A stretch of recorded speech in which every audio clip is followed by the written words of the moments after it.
এই আয়াতে কারিমা আপনার জীবনে আপনি অনেকবার শুনেছেন, কিন্তু আজকের আলোচনা যদি মনোযোগ সহকারে শুনেন, আমি একটু ব্যতিক্রম ধর্মীভাবে ভিন্নভাবে আপনাদের সামনে উপস্থাপন করার চেষ্টা করব।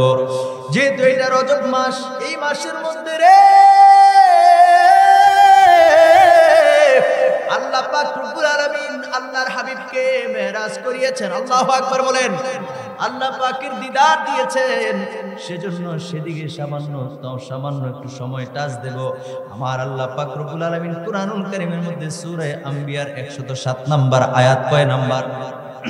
107 নম্বর আয়াতে কারিমার মধ্যে আমার আল্লাহ পাক রব্বুল আলামিন বললেন, ওয়ামা আরসালনাকা, আল্লাহ বলেন হাবিব আমি আপনাকে প্রেরণ করি নাই, আমি আপনারে পাঠাই নাই। আল্লাহু আকবার বলেন।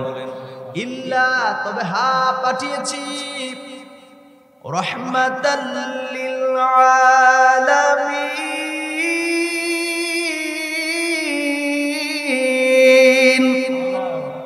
আল্লাহ পাক রব্বুল আলামিন আল্লাহর হাবিবকে রাহমাতাল লিল আলামিন হিসেবে প্রেরণ করেছেন। জোরে জোরে বলা যাবে কি সুবহানাল্লাহ? তাহলে আল্লাহ শুধু নবীজিকে পাঠান নাই, এই আয়াতের মধ্যে আছে। ওয়ামা, আল্লাহ কি বলেছেন? ওয়ামা আরসালনাকা, আরসালনা, আমি প্রেরণ করি নাই। আল্লাহু আকবার বলেন। প্রেরণ করা, ঠিক আছে। মা মানে হইছে না, মা অর্থ কি? না, আবার লা অর্থ না। আল্লাহু আকবার বলেন। তাহলে আল্লাহ বলেন আমি প্রেরণ করি নাই। এই প্রেরণ করি নার অর্থ হলো শুধু প্রেরণ করি নাই। আল্লাহ বলেন ইল্লা, তবে হ্যাঁ প্রেরণ করেছি, রাহমাতাল লিল আলামিন। আল্লাহ কয় হাবিব আমি আপনাকে শুধু প্রেরণ করি নাই দুনিয়াতে, আমি আল্লাহ আপনাকে প্রেরণ করেছি জগৎ সমূহের রহমত হিসেবে। জোরে জোরে কোন সুবহানাল্লাহ। ভাইরা আমার, বন্ধুরা আমার, তাহলে বুঝতে পারলাম নবী হলো রহমত। নবী কি? মনোযোগ লাগবে। নবী কি? রহমত। খুব মনোযোগ দেন। এই যে কোরআন, আজকে যে ফুরকানিয়া মাদ্রাসা মাঠে, ফুরকানিয়া মাদ্রাসা মাঠে আজকে মাহফিল, এই ফুরকানিয়া মাদ্রাসার মধ্যে কোরআন পড়ানো হয় কি হয় না? আওয়াজ করে বলেন, হয় কি হয় না? কোরআন পড়ানো হয়। এই কোরআন যে পড়ায়, কোরআনটা কত দামি! এই কোরআনকে আমার আল্লাহ পাক রব্বুল আলামিন রহমত বলেছেন। জোরে জোরে কোন সুবহানাল্লাহ। কোরআনকে আমার আল্লাহ কোথায় রহমত বলেছেন? সূরা নাহাল, সূরা নাহালের 89 নম্বর আয়াতে কারিমার মধ্যে আমার আল্লাহ পাক রব্বুল আলামিন বলছেন, আমার সাথে পড়েন, আউযু বিল্লাহি মিনাশ শাইতান ওয়া নাযালনা আলাইকাল কিতাবা তিবয়ানান লিকুল্লি শাইইন ওয়া হুদান ওয়া রাহমাতান ওয়া বুশরা লিল মুসলিমিন।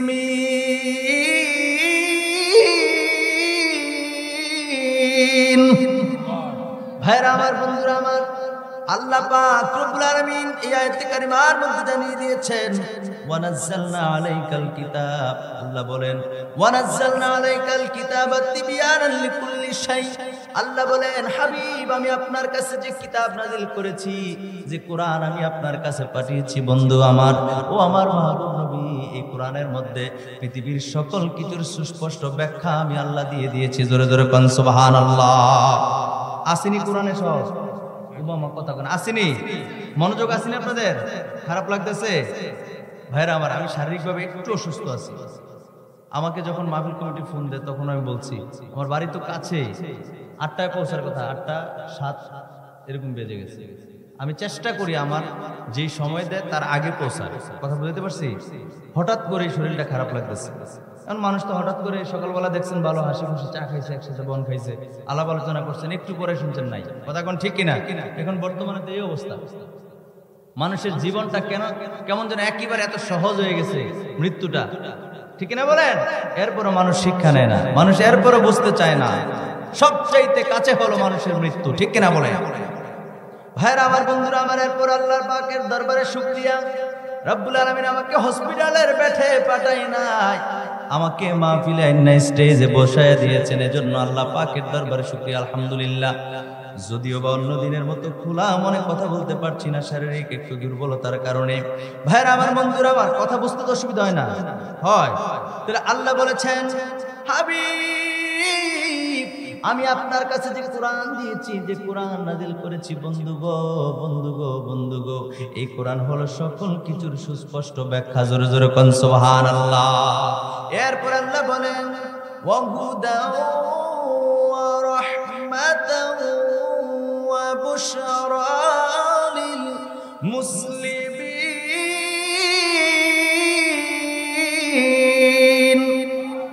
আল্লাহ পাক রব্বুল আলামিন বলেন, হাবিব এই কোরআনটাকে আমি আল্লাহ পাক রব্বুল আলামিন মুসলমানদের জন্য হুদা মানে হেদায়েত, যখন সুবহানাল্লাহ, এই কোরআন মুসলমানদের জন্য হেদায়েত ওয়া রাহমাহ, এই কোরআন হলো মুসলমানদের জন্য রহমত। সুবহানাল্লাহ বলেন না? তাহলে এই এদিকে খেয়াল করেন, কোরআনটা কি মুসলমানদের জন্য হেদায়েত? কে বলছে? কে বলছে? আল্লাহ বলছেন কোরআন হলো মুসলমানদের জন্য হেদায়েত, এই কোরআন হলো রহমত। এরপরে বলেন ওয়া বুশরা, বুশরা মানে হলো সুসংবাদ। বুশরা শব্দের অর্থ কি? সুসংবাদ।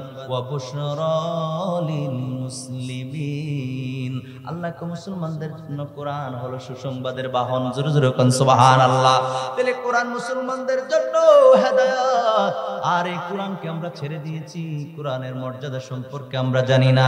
সকালবেলা আপনি আমি যখন ছোট ছিলাম, আব্বা আম্মা সকালবেলা ঘুম থেকে যখন মসজিদের মধ্যে আজান দিয়েছে গো, আজানের একটু পরে আব্বা আম্মা ডাইকা আপনারে আমারে তুইলা দিয়েছে, আপনি আমি দৌড়াইয়া মক্তবে গিয়েছি, আহারে কোরআন শিখেছি, আলিফ বা তা সা জিম হা এই হরফগুলি শিখেছি, তারপরে কায়দা শেষ করেছি, আমপারা শেষ করেছি, কোরআন পড়েছি। কথা বলেন ঠিক কিনা? কিন্তু এখন বর্তমান সময়ে ছেলেগুলি ফুরকানিয়া মাদ্রাসায় যাইতে চায় না, ওই সকালবেলা মক্তবের মধ্যে যাইতে চায় না, সকালবেলা ঘুমায় থাকে। কয় সকালবেলা, বিশেষ করে শীতকালে কয় অনেক ঠান্ডা, অন্য সময় কয় সময় নাই। কথা বলেন ঠিক কিনা? মা বাবা এত কেয়ার করে সন্তানের, এত খেয়াল রাখে, এত খেয়াল রাখতে রাখতে সন্তানটা একসময় অমানুষ হয়ে যায়। কথা কোন ঠিক কিনা? এটারে খেয়াল কয় না। খেয়াল হইল তুমি যদি সকালবেলা আরবি পড়াইতে পাঠাইতা, হুজুরের সহবতে যাইতো, নামাজ রোজা সম্পর্কে শিখতো, মুরব্বীদেরকে কেমনে শ্রদ্ধা করতে হয় এগুলো জানতো, ছোটদেরকে কেমন করে ইসলাম করতে হয় এগুলো জানতো, আদব কায়দা শিখতো, মানুষের সঙ্গে সুসম্পর্ক বজায় রাখা চলাটা শিখতো। কথা বলেন ঠিক কিনা? আমার কথা খারাপ লাগতেছে? এই কথাগুলি শিখতো রে। ও আমার গোপালনগরের ভাইরা, ও আমার গোপালনগরের উত্তরপাড়া ফুরকানিয়া মাদ্রাসার উদ্যোগে আজকের মাহফিলে যারা এসেছেন এবং যারা এখনো আসেন নাই, ভুল করেন না রে বন্ধু, এখনো সময় আছে, চলে আসেন। এই মাহফিল প্রত্যেক দিন হবে না রে বন্ধু। এই কোরআনের মর্যাদা দিয়েছেন তো দিয়েছেন কে? জোরে বলেন কে? ভাইরা আমার, বন্ধুরা আমার, কোরআন যদি আপনি না বুঝেও পড়েন, একটা হরফ যদি আপনি উচ্চারণ করেন, 10টা নেকি আপনার আমার আমল নামায় যিনি দিয়ে দিবেন তিনি কে? কোরআন এমন একটা জিনিস, কোরআন এমন একটা জিনিস, এটার দিকে তাকাই থাকলে সব। সুবহানাল্লাহ।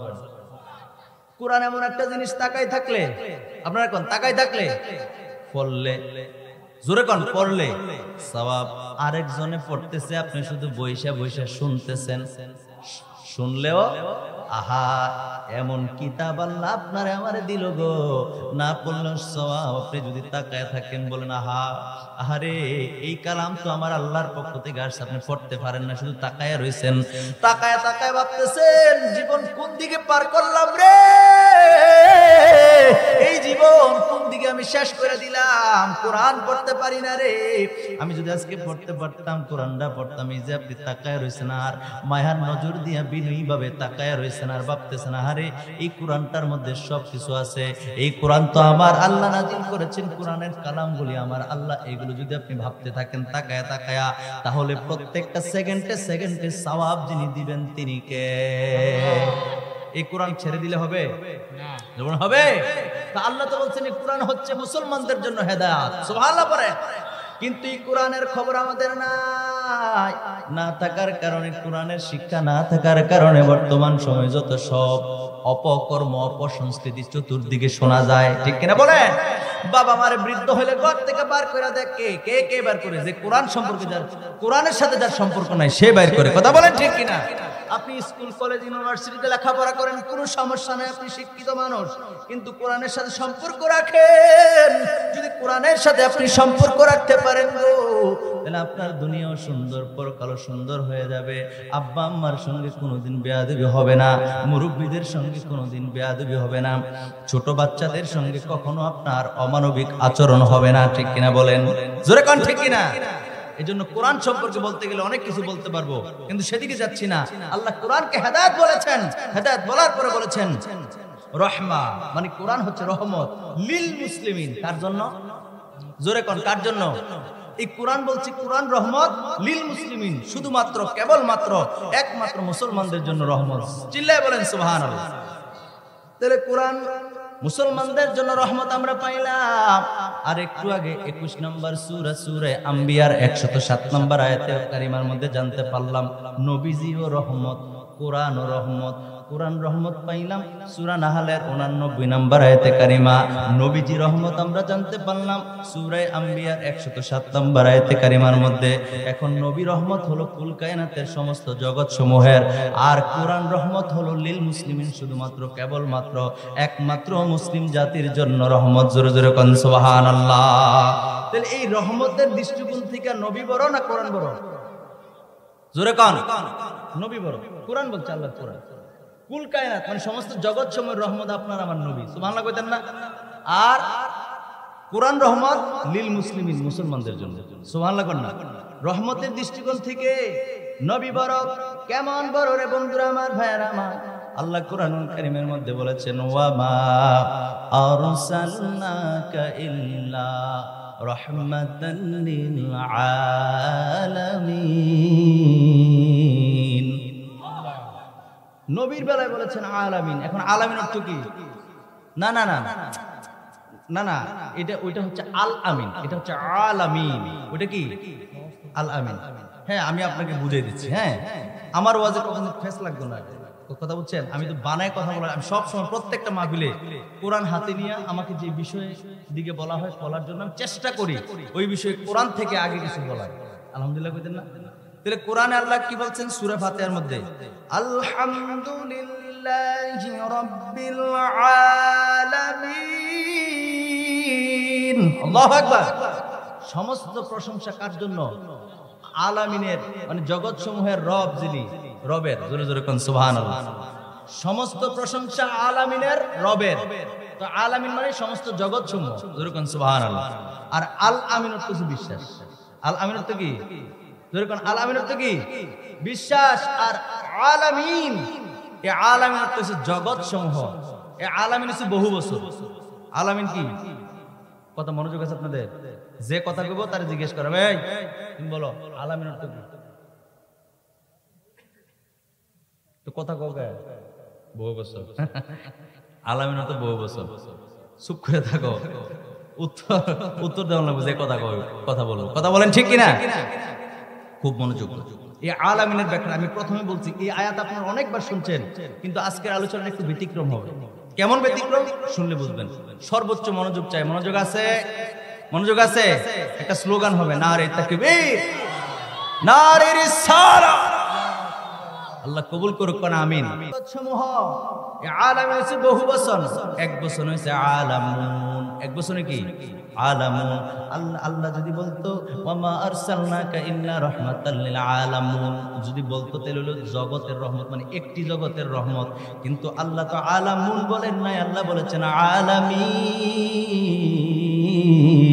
আল্লাহু আকবার বলেন। আল্লাহ বলেন আমি আমার দুস্থ নবীকে সমস্ত জগৎ সমূহের রহমত হিসেবে পাঠাইছি। আল্লাহু আকবার বলেন। এই কথা অনেকবার শুনেছি, কিন্তু এই কথা আমরা জানি না। আলামিনের জগৎ সমূহের ব্যাখ্যা আপনি আমি জানি না। যদি জানতাম তাহলে নবীজির মর্যাদা সম্পর্কে বুঝতাম। কথা কোন ঠিক কিনা? কোরআন বলছে, কোরআন বলছে নবী জগৎ সমূহের রহমত। এই জগৎ সমূহ শুনলাম, কিন্তু জগৎ সমূহ কতটুকু এটা আর আপনি আমি জানি না, কোন হুজুরেও কয় না। কথা কোন ঠিক কিনা? আমি চেষ্টা করবো আজকে জগৎ সমূহটা কতটুকু, আল্লাহর নবী কতটুকু এরিয়ার, কতটুকু জগৎ সমূহের, কতটুকু রাজত্বের তিনি রহমত, এটা আমি বোঝানোর চেষ্টা করবো। আল্লাহ কবুল করুক না, আমিন। আমার কথা জানলে কথার উত্তর দিবেন। পৃথিবীর আয়তন কত? 19,69,55,000 বর্গমাইলের বিশাল পৃথিবী। আল্লাহু আকবার বলেন।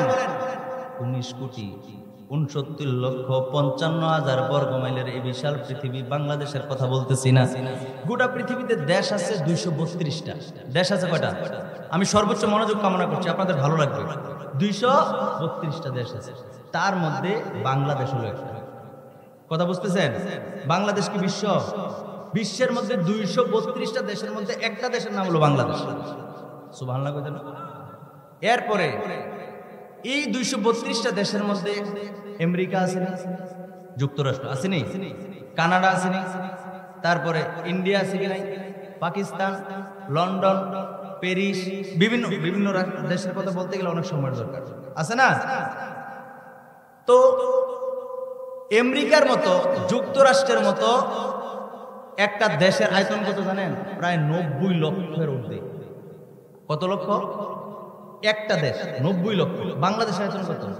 1,47,570 বর্গ কিলোমিটার, মানে 1.5 লাখ না। মনোযোগ চাইতেছি, বাংলাদেশের আয়তন 1.5 লাখ উপরে হয়েছে, 1,47,000। আর এক আমেরিকার আয়তন হয়েছে, এক কানাডার আয়তন হয়েছে 90 লক্ষের ঊর্ধ্বে। তাহলে বাংলাদেশটা কি ছোট? মোটামুটি বড় না? এই বাংলাদেশের মতো 60 থেকে 65টা দেশ এক আমেরিকার মতো দেশের মধ্যে জায়গা ধরে। সুবহানাল্লাহ। কথাটা বুঝতেছেন নি? বাংলাদেশের মতো এরকম দেশ, আমেরিকা এত বড় দেশ যে ওইরকম দেশটা যে বড়, বাংলাদেশের মতো 60 থেকে 65টা দেশ এক আমেরিকার মতো দেশের ভিতরে জায়গা ধরবে। সুবহানাল্লাহ। এগুলো তো আল্লাহর কুদরত। সুবহানাল্লাহ কইতেন না? এক কানাডার মধ্যে এরকম বাংলাদেশের মতো 60 থেকে 65টা দেশের সমান হবে এক কানাডা। আল্লাহু আকবার বলেন। তাহলে এরকম পৃথিবীতে দেশ আছে 232টা। আল্লাহু আকবার বলেন। এখন আসেন, এই 232টা দেশ আছে কোথায়? পৃথিবীতে কোথায়?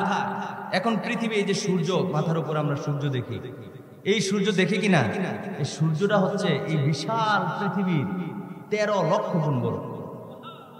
সুবহানাল্লাহ কইতেন, বাইদ গিয়া কইছে সুবহানাল্লাহ। সূর্যটা কত লক্ষ গুণ বড় পৃথিবীর থেকে? পৃথিবী তো বিশাল, পৃথিবীর কথা এতক্ষণ বললাম। এই পৃথিবী থেকে 13 লক্ষ গুণ বড় হয়েছে সূর্য। তার মানে এই গোটা পৃথিবীর মতো 13 লক্ষ পৃথিবী একটা সূর্যের মধ্যে জায়গা ধরবে। সুবহানাল্লাহ বলেন।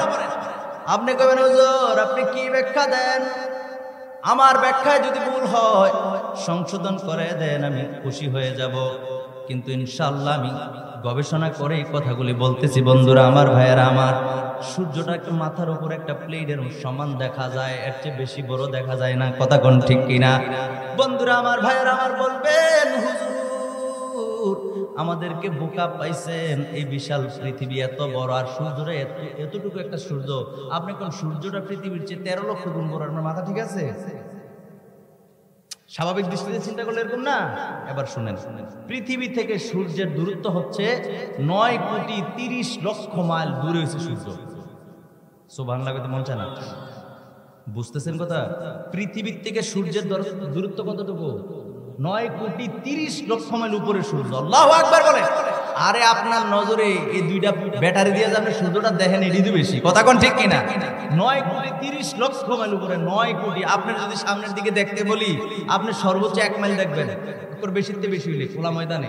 কথা কোন ঠিক কিনা? কিন্তু আপনি আকাশের দিকে তাকান, সূর্যটা পর্যন্ত আপনি দেখেন, সূর্যের উপরে আপনি আকাশ দেখেন, আসমান দেখেন, তাহলে সূর্যটা যদি 9,30,00,000 মাইল উপরে থাকে, ওই সূর্যটা যে আপনি আমি দেখি, এটি বেশি। কথা কোন ঠিক কিনা? এবার শোনেন, তাহলে এক সূর্যের মধ্যে পৃথিবীর মতো 13 লক্ষ পৃথিবী এক সূর্যের মধ্যে জায়গা ধরবে। সুবহানাল্লাহ পড়েন। সূর্যের মধ্যে এরকম বিশাল নক্ষত্র প্রায় 10,000 কোটি নক্ষত্র, সূর্যের মতো 10,000 কোটি নক্ষত্র মিলে একটি গ্যালাক্সি। ওই সুবহানাল্লাহ বলেন। বিজ্ঞানী গ্যালিলিও আবিষ্কার করলেন টেলিস্কোপ। মহাকাশ বিজ্ঞানী গ্যালিলিও টেলিস্কোপ আবিষ্কার করে, ওই টেলিস্কোপের মাধ্যমে এই গ্যালাক্সির মতো একটা দুইটা না, শত শত না, হাজার হাজার না, লক্ষ লক্ষ এরকম গ্যালাক্সি আবিষ্কার করেছেন। আল্লাহু আকবার বলেন। এতক্ষণ আমি যা বললাম, পৃথিবী, সূর্য, চন্দ্র, গ্রহ, নক্ষত্র, নেপচুন, প্লুটো, মিল্কে, ব্ল্যাক হোল, হোয়াইট হোল, তারপরে ধূমকেতু, নীহারিকা, গ্রহাণুপুঞ্জ, যাহা কিছু আছে, এই সকল কিছু হলো প্রথম আসমানের নিচে। এই যে এত এত বিশাল বিশাল কিছু বলছি, সবগুলা কই? জোরে বলেন, সবগুলা কই? প্রথম আসমানের নিচে। তাহলে প্রথম আসমানের দূরত্ব জমিন থেকে কতটুকু? আপনি আমি কোনো বিজ্ঞানীর আব্বায়ও বাইর করতে পারবে না, কিন্তু নবীজি বলে গেছে এখন থেকে প্রায় ১৩,০০০ বছর আগে। নবীজি বলছেন জমিন থেকে যে প্রথম আসমানের দূরত্ব হচ্ছে ৫০০ বছরের রাস্তা। ওই সুবহানাল্লাহ, কত বছর? ৫০০ বছরের রাস্তা প্রথম আসমান। প্রথম আসমান থেকে দ্বিতীয় আসমানের দূরত্ব একই, দ্বিতীয় থেকে তৃতীয় একই, তৃতীয় থেকে চতুর্থ একই, চতুর্থ থেকে পঞ্চম একই, পঞ্চম থেকে ষষ্ঠ একই, ষষ্ঠ থেকে সপ্তম একই, তারপরে সিদরাতুল মুনতাহা, তারপরে লা মাকান, তারপরে লা জামান, তারপরে আল্লাহ পাকের ৭০,০০০ নূরের পর্দা। এক পর্দা থেকে আরেক পর্দার দূরত্ব ৫০০ বছরের রাস্তা। এমনি করে একে একে ৭০,০০০ নূরের পর্দা পেরিয়ে আল্লাহ পাকের আরশ, চিল্লায়ে বলেন সুবহানাল্লাহ। ওই আরশ আজিমে আপনার আমার নবীরে আল্লাহ দাওয়াত দিয়ে নিছে, জোরে কোন সুবহানাল্লাহ। তাহতাস সারা, সর্বনিম্ন থেকে সর্বোচ্চ পর্যন্ত এই যাহা কিছু এতক্ষণ বললাম, এই সকল কিছু হলো জগৎসমূহ। আর এই জগৎসমূহের রব সৃষ্টিকর্তা আমার আল্লাহ, আর এই জগৎসমূহের রহমত হলো আপনার আমার নবী। খারাপ লাগছে? ব্যাখ্যা খারাপ লাগছে? এই সকল কিছুর রহমতকে আপনার আমার নবী, সকল কিছুর রহমতকে আপনার আমার নবী। সুবহানাল্লাহি বিহামদিহি। খালি জগৎসমূহের রহমত, আমরা আলেমরা ওয়াজ করি জগৎসমূহের রহমত, কিন্তু বুঝি না বিশ্বনবী বলি। আর বিশ্বনবী তো এই পৃথিবীতে, এই বাকিগুলো কই? আপনি বিশ্বের কথা বলছেন, এজন্য বিশ্বনবী আমরা আদবের খেলাফ মনে করি, আমরা বিশ্বনবী কখনো বলি না। বুঝাইতে পারছি? নবী কি শুধু বিশ্বের নবী? এতক্ষণ কি এটা নিয়ে বুঝাইছি? নবীজি কুল কায়নাতের নবী, তিনি সমস্ত জগৎসমূহের নবী। সুবহানাল্লাহ বলেন, তিনি সমস্ত জগৎসমূহের রহমত। সেজন্য আমরা বিশ্ব নবী বলি না, আমরা বলি দু জাহানের বাদশা নবী। সুবহানাল্লাহ বলেন। আমার ভাইয়েরা, আমার বন্ধুরা, ইমাম শাওকানি একটা তাফসীরের কিতাব লিখছেন। কিতাব ভাই কোন সমস্যা? কি বললাম? ইমাম শাওকানি একটা তাফসীরের কিতাব লিখছেন। এই তাফসীরের কিতাবের নাম হলো ফতহুল কাদির। ফতহুল, হেদায়ের একটা সরা আছে ফতহুল কাদির, এটা ইমাম হুমামের লেখা। আমি হেদায়ের সরার কথা বলছি না, আমি বলছি তাফসীরের জগতে ফতহুল কাদির নামে যে তাফসীরের গ্রন্থ, এই তাফসীর লিখেছেন আল্লামা ইমাম শাওকানি রাহমাতুল্লাহ আলাইহি। তিনি চমৎকার ভাবে এই কথাটা কোট করেছেন। তিনি বলেছেন কুল্লু শাইইন মা সাওয়াল্লাহি আযজা ওয়া জাল্লা।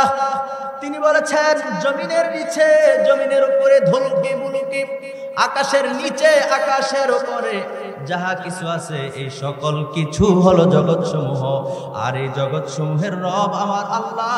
আর আল্লাহ ছাড়া সকল কিছুর রহমত হলো আপনার আমার নবী মুস্তাফা।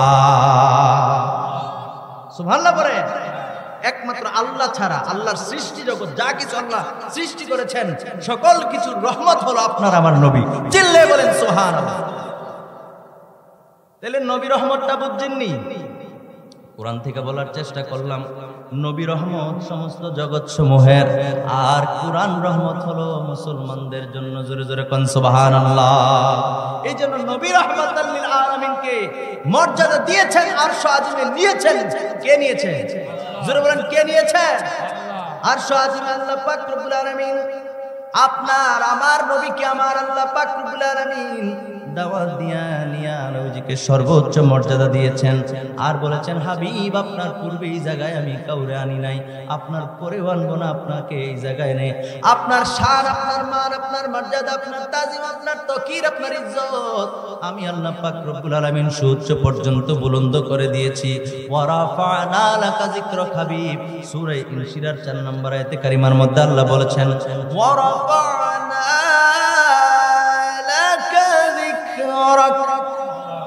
আল্লাহ পাক রব্বুল আলামিন 94 নম্বর সূরা আল ইনশিরার ৪ নম্বর আয়াতে কারিমার মধ্যে স্পষ্ট করে আল্লাহ জানিয়ে দিয়েছেন, আল্লাহ বলেছেন হাবিব আপনার মর্যাদা আমি আল্লাহ পাক রব্বুল আলামিন সমুন্নত করে দিয়েছি।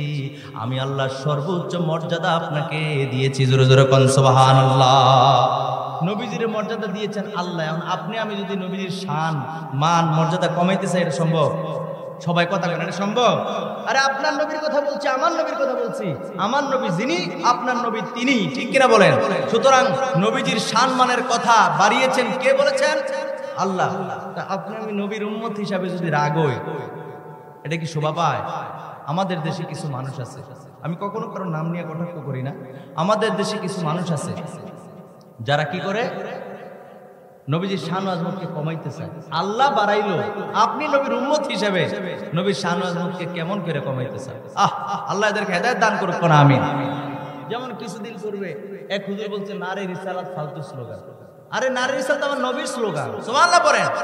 নারী রিসালাত বলে আমরা কি বলি নাকি যে নবী ও আরেকজন আল্লাহ, এই কথা বলি? তো তুমি শিরিকের গন্ধ কোথায় পাও? এগুলো মানুষকে ভুল শেখানো হচ্ছে, ভুল মেসেজ দেওয়া হচ্ছে।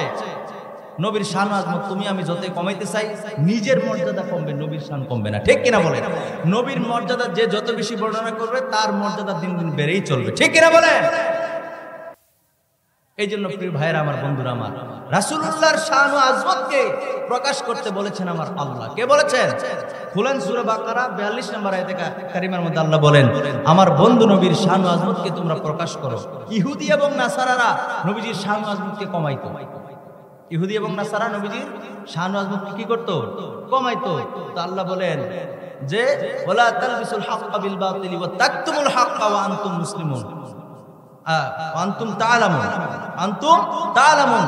আল্লাহ বলেন আমার হাবিবের শান ও আজমতকে তোমরা জেনে শুনে গোপন করো না। জোরে জোরে কোন সুবহানাল্লাহ। তাফসীরের কিতাব ঘাইটা পাইলাম নবীর শান ও আজমতকে গোপন করতে ইহুদি এবং নাসারা।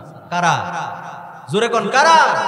ইহুদি নাসারারা নবীজির শান ও আজমতকে গোপন করার কারণে আল্লাহ এই আয়াত নাযিল করছে, নাযিল করে সাবধান করে দিয়েছে, আমার নবীর শানকে তোমরা খাটো করো না। সুবহানাল্লাহ কোন না? এখন আমরা কি এখানে কি কেউ ইহুদি নাসারা আছে? সব দয়াল নবীর উম্মত। কথা কয় না? সব কি দয়াল নবীর উম্মত? দয়াল নবীর উম্মত হলে তো আল্লাহর কোরআন বলছে নবীর শান ও আজমতকে প্রকাশ করো। তো নবীজির শান ও আজমতকে যারা প্রকাশ করে তারা হলো নবীর খাঁটি উম্মত। কথা বলেন ঠিক কিনা? কারণ নবীর উম্মতেরা নবীর শান ও আজমতকে প্রকাশ করবে, আর ইহুদি এবং নাসারা যারা অথবা তাদের খাসলত যাদের ভিতরে আছে তারাই নবীর শান ও আজমতকে কমাইতে চায়। কথা বলেন ঠিক কিনা? কোরআন, কোরআন আমি বলি না, আল্লাহর কালাম বলে।